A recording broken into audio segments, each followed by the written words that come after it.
Hello students, जैसे कि आप लोग जानते हैं हम लोगों ने अपना chapter number 1 introduction of a CAD CAM start कर दिया है। इसकी पहली वीडियोस अपलोड की जा चुकी हैं। पहले टॉपिक्स में जो भी हमारे टॉपिक्स हमने कवर किए उनकी सारी वीडियोस अपलोड हो चुकी हैं। पीडीएफ नोट्स भी आप लोगों के ग्रुप्स में सेंड कर दिए गए हैं और असाइनमेंट भी आप लोगों के ग्रुप में सेंड कर दिया गया है। सभी स्टूडेंट्स नोट्स बना लें और असाइनमेंट को कंप्लीट कर लें। और जितना ये हमने अभी तक जितनी सारी वीडियोस बनाई उन सारी वीडियोस को एक बार देख लें, ठीक है। सारे टॉपिक्स को समझ लें अच्छे से, क्योंकि चैप्टर नंबर 1 से आप लोगों के 2 से 3 क्वेश्चन आते ही आते हैं। 3 क्वेश्चन तो आते ही आते हैं, ठीक है। इसलिए जो भी टॉपिक्स मैंने बनाए वो सारे के सारे इंपॉर्टेंट टॉपिक्स हैं, उनको किसी को स्किप मत करिएगा, छोड़िएगा मत। जैसे कि मैंने आप लोगों को कैड कैम का एडवांटेज डिसएडवांटेज बताए थे, कैम बताया था, प्रोडक्ट साइकिल मैंने आप लोगों को बताई थी, ऑटोमेशन मैंने आप लोगों को बताया था, CIM क्या होता है ये बताया था, क्या स्टेप्स इन्वॉल्व होते हैं कैड कैम ऑपरेशंस में, मैंने वो भी बताए थे, ठीक है। तो वो सारे जितने भी टॉपिक्स हैं उन सारे टॉपिक्स को एक बार आप लोग कवर कर लीजिएगा। आज की लास्ट वीडियो है चैप्टर नंबर 1 की। अगर लगेगा कोई और टॉपिक तो उसके लिए वीडियो अलग से बना दी जाएगी, बट फिलहाल के लिए ये लास्ट वीडियो है चैप्टर नंबर 1 के लिए, लास्ट वीडियो, ठीक है। चैप्टर नंबर 1 हमारा फिनिश हो जाएगा। अब हम लोग जो चैप्टर नंबर क्या करेंगे, 2 स्टार्ट करेंगे, ठीक है। जो नेक्स्ट वीडियोज़ आएंगी वो क्या आएंगी, चैप्टर नंबर 2 की आएंगी। तो चैप्टर नंबर 2 जो है हमारा वो है सरफेस एंड सॉलिड मॉडलिंग। काफ़ी अच्छा चैप्टर है वो। बेसिकली जो वो चैप्टर है वो 3D कैड के ऊपर है, ठीक है। कैड इन 3D मॉडलिंग के ऊपर है, जो भी हमारे पास सॉलिड मॉडलिंग होती है। इससे पहले जो सेमेस्टर में था आप लोगों का स्टूडेंट जो प्रैक्टिकल था वो कैड 2D का था, ठीक है। साथ में कुछ कैड 3D भी थी। तो जो ये वाला जो प्रैक्टिकल्स होंगे जो इस सेमेस्टर में होंगे, मैं आप लोगों को बताने देना चाहता हूँ कि जो भी प्रैक्टिकल्स इस बार होंगे वो सारे के सारे कैड 3D में होंगे, ठीक है। तो जैसे ही हम लोगों का इंस्टीट्यूट खुलेगा तो मैं आप लोगों को सारे प्रैक्टिकल्स करा दूंगा, वो कैड 3D वाले हैं जितने भी हैं, और 2D वाले भी कराऊंगा, क्योंकि क्लासेस जो कुछ बचा हुआ था 2D में वो भी, ठीक है। तो आज का टॉपिक है हम लोगों का reason for implementation of a CAD CAM. क्या ज़रूरत है हमें कैड कैम को इम्प्लीमेंटेशन करने की। तो जैसे कि आप लोग जानते हैं पहले अगर मैनुअली कोई भी ड्राइंग्स बनती थी, ठीक है, तो उसमें क्या लगता था, बहुत टाइम लगता था, है ना। बहुत टाइम लगता था, फिर एक्यूरेसी भी नहीं आती थी, फिर एरर्स भी आते थे, प्रोडक्शन भी काफ़ी ज़्यादा कम होता था। तो जब कैड कैम का इम्प्लीमेंटेशन कर मतलब कैड कैम जब आए, ठीक है, इस टेक्नोलॉजी का तब यूज़ किया गया। तो इस टेक्नोलॉजी का यूज़ करने से क्या हुआ, जो प्रोडक्टिविटी रेट था वो प्रोडक्टिविटी रेट क्या हो गया, बढ़ गया, यानी कि हायर प्रोडक्टिविटी, यानी कि किसी भी प्रोडक्ट को जो बनाना है, जो मैन्युफैक्चरिंग करनी है वो काफ़ी ज़्यादा बढ़ गई। जहाँ 100-200 इतने प्रोजेक्ट बना पा रहे थे हम लोग, तो वहाँ पर हम लोगों ने हज़ारों प्रोडक्ट बनाने शुरू कर दिए, ठीक है। साथ में जो हम प्रोडक्ट बना रहे थे उसकी क्वालिटी भी काफ़ी ज़्यादा इम्प्रूव हो गई, ठीक है। तो क्या क्या हुआ, प्रोडक्टिविटी बढ़ी, क्वालिटी भी काफ़ी ज़्यादा इम्प्रूव हो गई, साथ में टाइम भी काफ़ी ज़्यादा कम लगने लगा, यानी कि जो हमारे पास टाइम था वो उसकी भी क्या होने लगी, बचत होने लगी। जबकि पहले क्या होता था, बहुत ज़्यादा टाइम चाहिए होता था, क्या कहते हैं, जो भी हमारे पास प्रोसेस होते थे मैन्युफैक्चरिंग करने के लिए, जो जो हमारे प्रोसेस स्टेप्स होते थे उनके लिए, क्योंकि पहले आप क्या करते थे, मैनुअली ड्राइंग को क्रिएट करते थे, डिज़ाइन को क्रिएट करते थे, उसके बाद क्या होता था, उसका एनालिसिस होता था। तो जब भी कभी ड्राइंग का एनालिसिस होता है तो वो काफ़ी ज़्यादा क्या होता है, उसके लिए काफ़ी ज़्यादा टाइम चाहिए होता था पहले। बट अब क्या हो रहा है कि इन सॉफ्टवेयर की मदद से टाइम जो हो रहा है बहुत कम चाहिए होता है। तो पहले जो होता था कि पहले जो भी हमारे पास टेक्नोलॉजीज़ थी उनके अकॉर्डिंग जो हमारे पास प्रोसेसिंग होती थी, प्रोडक्शन होता था, वो काफ़ी ज़्यादा क्या होता था, स्लो होता था और कॉम्प्लेक्स होता था, ठीक है। और उसमें क्या होती थी, क्वालिटी काफ़ी अच्छी नहीं आती थी। तो लेकिन अब की जो हमारे पास कैड कैम के जो सॉफ्टवेयर्स का यूज़ कर रहे हैं उसकी वजह से क्वालिटी हमारी अच्छी हो रही है। नंबर 1 पॉइंट क्या अच्छी हो रही है, क्वालिटी काफ़ी ज़्यादा अच्छी हो रही है, प्रोडक्टिविटी काफ़ी ज़्यादा बढ़ रही है, टाइम की हो रही है, बचत हो रही है, ठीक है।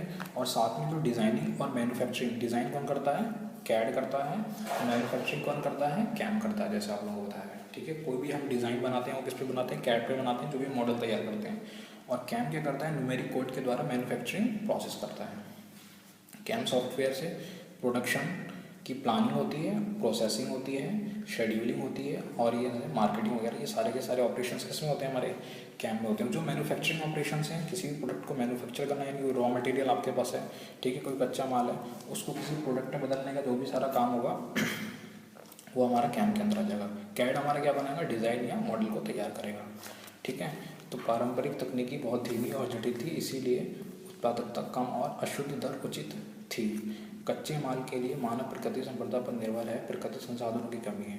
तो जो रॉ मटेरियल के लिए बेसिकली हम किस पर डिपेंड है, अपने नेचुरल सोर्सेज पर डिपेंड है, तो वो उनकी जो अवेलेबिलिटी है वो भी काफ़ी ज़्यादा कम है। तो इसीलिए हमें क्या करना पड़ रहा है, कैड कैम सॉफ्टवेयर का यूज़ करना पड़ रहा है, जिसकी वजह से जो हमारे पास उनका लॉसेज हो रहा है वो कम हो थोड़ा, ठीक है। कैड और कैम उत्पादन उद्योगों के लिए बुनियाद के उपकरण है।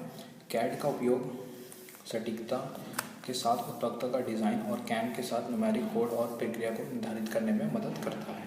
कहने का मतलब है कैड से हम लोग क्या बनाते हैं, डिज़ाइन बनाते हैं, और कैम से हम आप लोग जानते हैं न्यूमेरिक कोड होते हैं, जो हमारे जी कोड और एम कोड होते हैं, उनकी मदद से हम अपने प्रोडक्शन प्रोसेस को और प्लानिंग को आगे बढ़ाते हैं, ठीक है। कैम के अंदर हमारे डिफरेंट टाइप के टूल्स का यूज़ करते हैं, CNC मशीन्स का यूज़ करते हैं। उनके अकॉर्डिंग क्या होता है, हमारा जो भी रॉ मटेरियल होता है वो एक फिनिश्ड प्रोडक्ट में या प्रोडक्ट में बदलता है, ठीक है।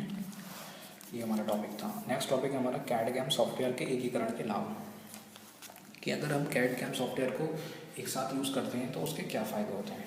तो देखिए उसके फ़ायदे क्या हैं, समय की बचत, जैसे कि आप लोग जानते हैं दोनों सॉफ्टवेयर्स को यूज़ करेंगे तो समय की क्या होगी, बचत होगी। क्योंकि देखो कैड किस लिए यूज़ हो रहा है, कैड हो रहा है डिज़ाइन के लिए यूज़, कैम हो रहा है हमारा मैन्युफैक्चरिंग के लिए यूज़।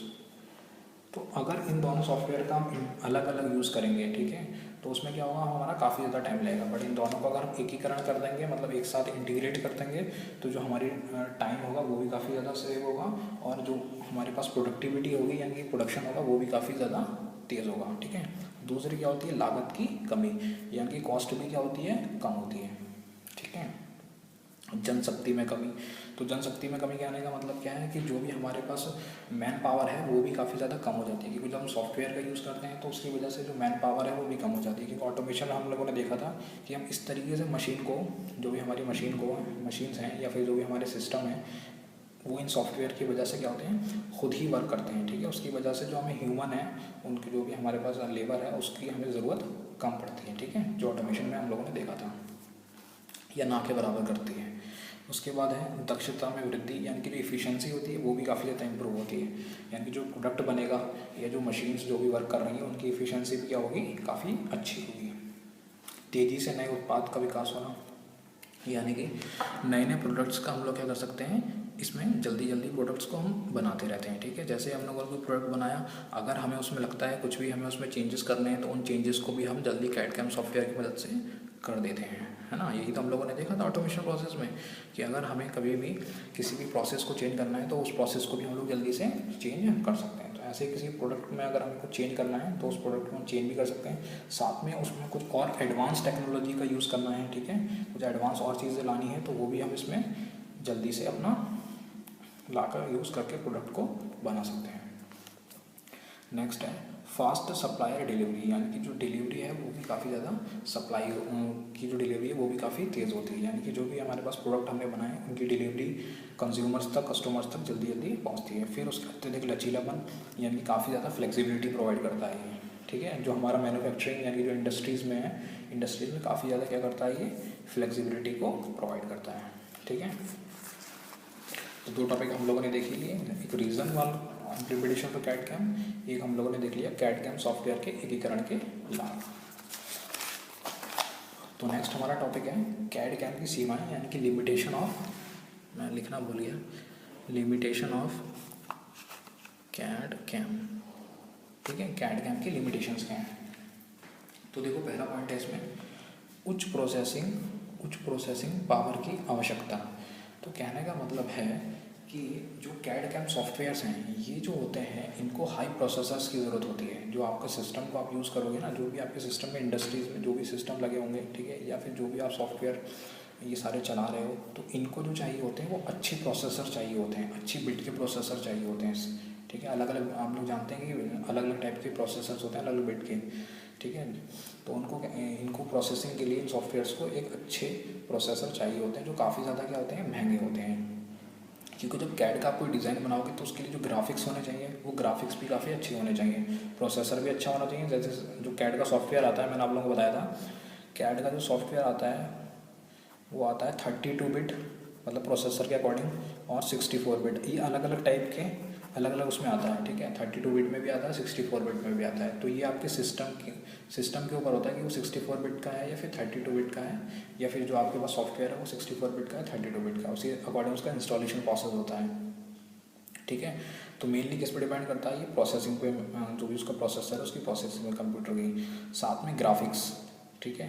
तो जिसके लिए क्या होता है, उच्च श्रेणी के कंप्यूटर हार्डवेयर की आवश्यकता होती है जो बहुत महंगे होते हैं। तो कहने का मतलब, अगर हम अच्छा प्रोसेसर यूज़ कर रहे हैं, तो महंगा प्रोसेसर यूज़ कर रहे हैं, ठीक है, i5 i7 प्रोसेसर हम लोग यूज़ कर रहे होंगे, तो उसके लिए हमें क्या करना पड़ेगा, जो महंगे होंगे वो सारे के सारे प्रोसेसर, ठीक है। तो कहीं ना कहीं उच्च प्रोसेसिंग पावर की आवश्यकता की वजह से जो हमारे पास ये कैड कम सॉफ्टवेयर की वजह से थोड़े महंगे हो जाते हैं।